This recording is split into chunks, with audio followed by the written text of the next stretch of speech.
নমস্কার। আমরা রয়েছি এখন ঠিক কাপার কাছে। কল্যাণী থেকে জাগুলি পর্যন্ত যে ব্রিজ, যে নতুন ব্রিজটা হয়েছে, সেই ব্রিজটা রিভার রিসার্চ ইনস্টিটিউটের ওপর দিয়ে দীর্ঘ 12 কিলোমিটারের যে ব্রিজ, পশ্চিমবঙ্গের বৃহত্তম, সেই ব্রিজটা কেমন তৈরি হয়েছে সেটা আমরা দেখব। আসুন দেখে নিই। আগামী দিনে পশ্চিমবঙ্গের মুকুটে, যোগাযোগের মুকুটে এটা একটা গুরুত্বপূর্ণ পালক হতে চলেছে। দেখে নেব আমরা ব্রিজটা কেমন লাগছে।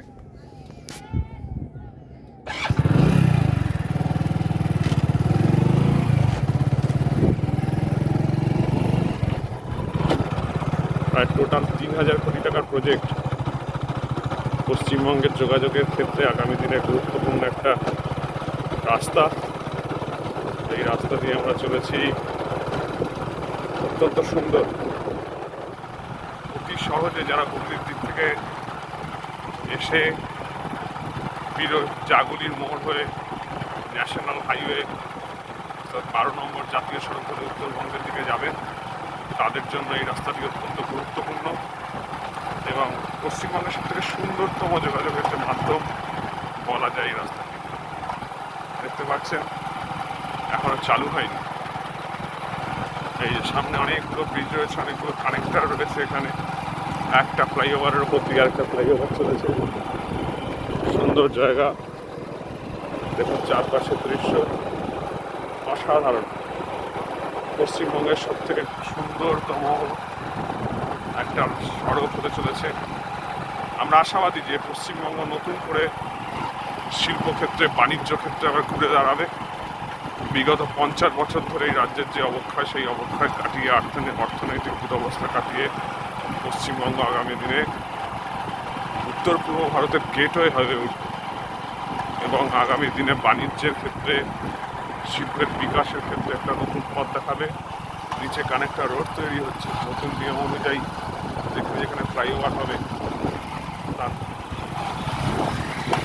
তার নিচে কানেক্টিং রোড থাকা দরকার। কাজ চলছে, আপনারা দেখতে পাচ্ছেন শ্রমিকেরা কাজ করছেন। আগামী দিনে যোগাযোগের একটা গুরুত্বপূর্ণ মাধ্যমে হতে চলেছে এই রাস্তা। এখনো সেভাবে চালু হয়নি। লেন মার্কিংয়ের কাজ চলছে, ইঞ্জিনিয়াররা কাজ করছেন। এবার আমরা এখন যাচ্ছি জাগুলির দিকে। জাগুলির দিক থেকে যে গাড়িগুলো আসবে, সেই গাড়িগুলো এসে পাশের রাস্তা ধরবে, যেগুলো কলকাতায় চলে যাবে। তার পাশের রাস্তাটা, ওই যে রাস্তাটা গেছে সেটা ধরে। এই রাস্তা হচ্ছে কলকাতা থেকে আসে যারা জাগুলির দিকে যাবে, এই রাস্তাটা সেই রাস্তা। সুন্দর সুন্দর, অনিন্দ সুন্দর রাস্তা। কাজ চলছে এখানে। ওই দূরে একটা লরি আসছে, আপনারা দেখতে পাচ্ছেন। বাইকে করে সাধারণ মানুষ যারা উৎসাহী, তারা বাইকে করে দেখছেন।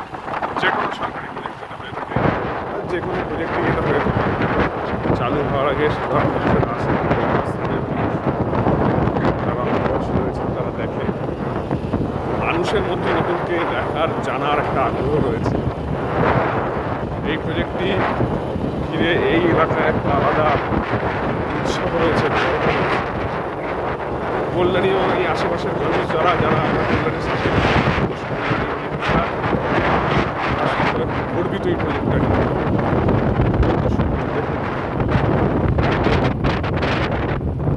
দারুণ দারুণ, দীর্ঘতম, এর ওপর দিয়ে যখন দ্রুত গতিতে গাড়ি যাবে তখন সেটাই একটা বিরলতম দৃশ্য হবে, অনন্য অনুভূতি। এবার আমরা এখান থেকে গিয়ে দেখব ওই পাশের যে রাস্তাটা, অর্থাৎ জাগুলির দিক থেকে যখন গাড়ি আসবে তখন সোজা আসবে। যে রাস্তাটি দেখা যাচ্ছে, যে লেনে আমরা এলাম, এই লেনে দিয়ে এসে সোজা কলকাতার দিকে চলে যাবে। বাঁদিকে কলকাতা, আর ডান দিকে রাস্তাটা সেটা চলে যাবে হচ্ছে গিয়ে হুগলির দিকে। এই ঝিলে দেখুন ড্রেজিং চলছে। এটা কিছুদিন আগে প্রকল্প পাশ হয়েছে, পুরো ঝিলটা ড্রেজিং করা হবে, করে সুন্দর করে এই জায়গায় জলাভূমি সেটা সংস্কার হবে। অদ্ভুত বিরলতম একটা দৃশ্য। নিচে জলাশয়, এই জলাশয়ের পাশ দিয়ে দ্রুত গতিতে গাড়ি ছুটে যাবে এই লেন ধরে কলকাতার দিকে, আর যেগুলো হুগলির দিকে চলে যাওয়া সেগুলো চলে যাবে হুগলির দিকে ডান দিকে। বাঁদিকে ওই যে গোল হয়ে রাস্তা টার্ন নিয়েছে, এটা কলকাতার দিকে রাস্তা। আর ওপর দিয়ে এসে যে রাস্তাটা গোল হয়ে এসে উল্টো দিকে ফুটে মিশেছে, অর্থাৎ যেটা দিয়ে আমরা যাচ্ছিলাম হয়ে, সেটা চলে যাবে সোজা জাগুলির দিকে। সেই রাস্তা দিয়ে আমরা যাব। একটা বাস আসছে এল&টি, যে সংস্থা বৃষ্টি বানাচ্ছে তাদের। সুন্দরতম একটা পরিকাঠামো, আগামী পশ্চিমবঙ্গের জন্য অত্যন্ত গুরুত্বপূর্ণ। পশ্চিমবঙ্গে কিছুদিনের মধ্যে সেমিকন্ডাক্টর হাব, সেটা ঘোষণা হয়ে যাবে জানুয়ারি মাসের। সেটা কোথায় হবে সিদ্ধান্ত আপনারা জানতে পারবেন। বেঙ্গল বিজনেস সামিট থেকে মুখ্যমন্ত্রী ঘোষণা করবেন।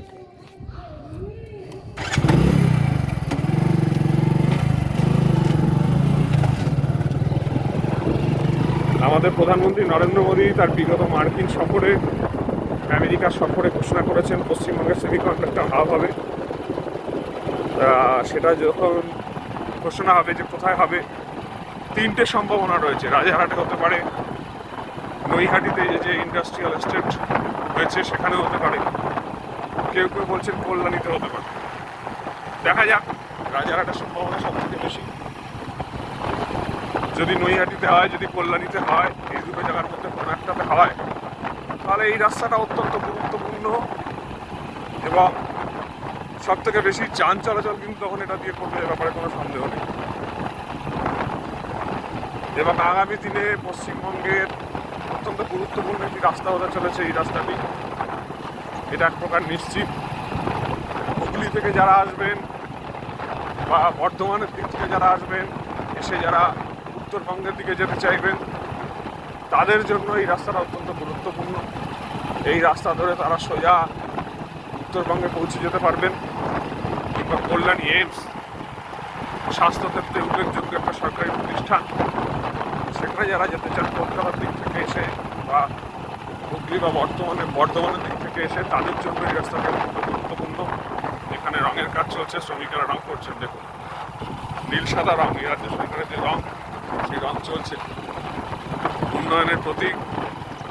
কেউ কেউ বলে থাকেন হাওয়াই ছড়ির নীল সাদা রং, সেটাকে গুরুত্ব দিয়েই এই নীল সাদা রং পশ্চিমবঙ্গে সমস্ত সরকারি প্রজেক্টের এই রঙে রাঙিয়ে দেওয়া হয়, বলা হচ্ছে। সেখানে অনেক বিতর্ক আছে। যাই হোক, আমরা সেগুলোতে ঢুকলাম না, কারণ আমাদের রাজনৈতিক প্ল্যাটফর্ম, এইখানে বিভিন্ন যে গাড়িগুলো সেগুলো প্রয়োজন ছোট্ট একটা জায়গা, একটা পার্কের মতো, একটা কার্ভের মতো তৈরি করা হয়েছে। এখানে একটা ক্রস ওভার রাখা রয়েছে, এদিককার গাড়ি ওদিক, ওদিককার গাড়ি এদিক, এরকম আছে। রাস্তা চালু হওয়ার পর এত দ্রুত গতিতে গাড়ি যাবে যে দুর্ঘটনা ঘটার সম্ভাবনা হয়ে যাওয়ার পর আমার হিসাবে একটি ব্লগ বসিয়ে দেওয়া হবে। পরবর্তী ব্লগে আমরা সেটা দেখাবো রাস্তা চালু হয়ে যাওয়ার পর। রাস্তা সাফাইয়ের কাজ চলছে, তারপরে উদ্বোধনের কিন্তু আর বেশি দিন দেরি নেই। কিছু দিনের মধ্যেই উদ্বোধন হবে। উল্টো দিক থেকে বাইক আসছে, তার মানে ধরে নেওয়া যায় যে এদিককার কাজ প্রায় সম্পূর্ণ। আমরা এই পথে যাবো এবং ফিরবো, যদি ফেরা যায়, নাহলে পরে এদিক থেকে ওদিক থেকে ফিরতে হবে। দেখা যাক সামনে কী আছে জানি না। আমার চ্যানেলের আজকের এটা সোজা কথা সোজাসুজি চ্যানেলের আজকের এটা প্রথম ব্লগ বলা যায়। এবং কল্যাণীর তার পার্শ্ববর্তী উত্তর চব্বিশ পরগনার যে অংশ, নৈহাটি বিধানসভা, সেখানকার একটা গুরুত্বপূর্ণ গৌরবময় জিনিস, যেটা আগামী দিনে অত্যন্ত গুরুত্বপূর্ণ হবে যোগাযোগের ক্ষেত্রে। সেইটা দিয়ে শুরু করে অর্থাৎ কোনো নেগেটিভ, অনলি পজিটিভ জিনিস দিয়ে শুরু হলে আবার দেখা যাক আগামী দিনে পৌঁছানো যায়, যাওয়া যায়। আপনাদের কাছে অনুরোধ, আপনারা ভিডিওটি লাইক করবেন, সাবস্ক্রাইব করবেন আমার চ্যানেলটি। প্রথম হয়তো খুব বেশি ভিডিও দিতে পারবো না, অল্প অল্প করে দেবো, কারণ এই দুনিয়াটায় আমি নতুন। যা ইকুইপমেন্টস দরকার সেগুলো আমার কাছে নেই আপাতত। ভিডিওটা করছি।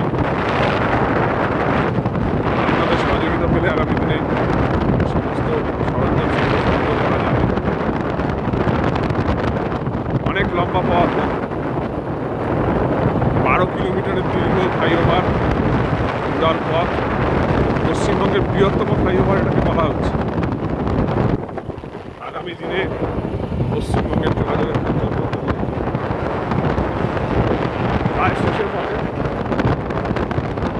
যেখান থেকে শুরু হয়েছে সেদিকে দেখলাম বেশ কিছু বাতিস্তম্ভ লেগেছে। আমার হিসাবে সমগ্র পথেই বাতিস্তম্ভ লাগানো হবে এবং এখানে এই যে মাঝখানে রয়েছে হয়তো এখানে মাঝখানে বাতিস্তম্ভ লাগানো হবে দুধারের মাল, যেখানে আলাদা আলাদা হয়ে গেছে, আসার পথ আলাদা যাওয়ার পথ আলাদা, সেখানে হয়তো একদিকে বাতিস্তম্ভ লাগানো হবে, যাওয়ার পথে বাদিকে লেফট হ্যান্ড সাইডে বা রাইট হ্যান্ডে। এখানে যেহেতু রাস্তা অত্যন্ত চওড়া, এখানে মাঝখানে লাইট থাকার সম্ভাবনা রয়েছে, সেই জন্য এইখানে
প্রধানমন্ত্রীর অমৃত ভারত প্রকল্পে কল্যাণীর দুটো স্টেশন, একটা শহরের মধ্যে দুটো স্টেশন সেজে উঠছে, কাজ শুরু হয়ে গিয়েছে।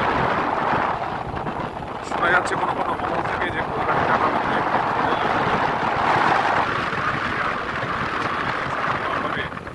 সেটা আপাতত 10 বছরে ভারতবর্ষে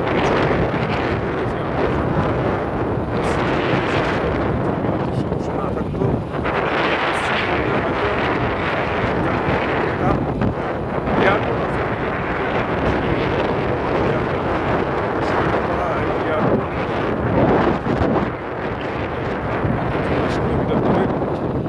কলকাতা থেকে কল্যাণী আন্তর্জাতিক উড়ান করার ক্ষেত্রে কোনো একটা ডোমেস্টিক যায়।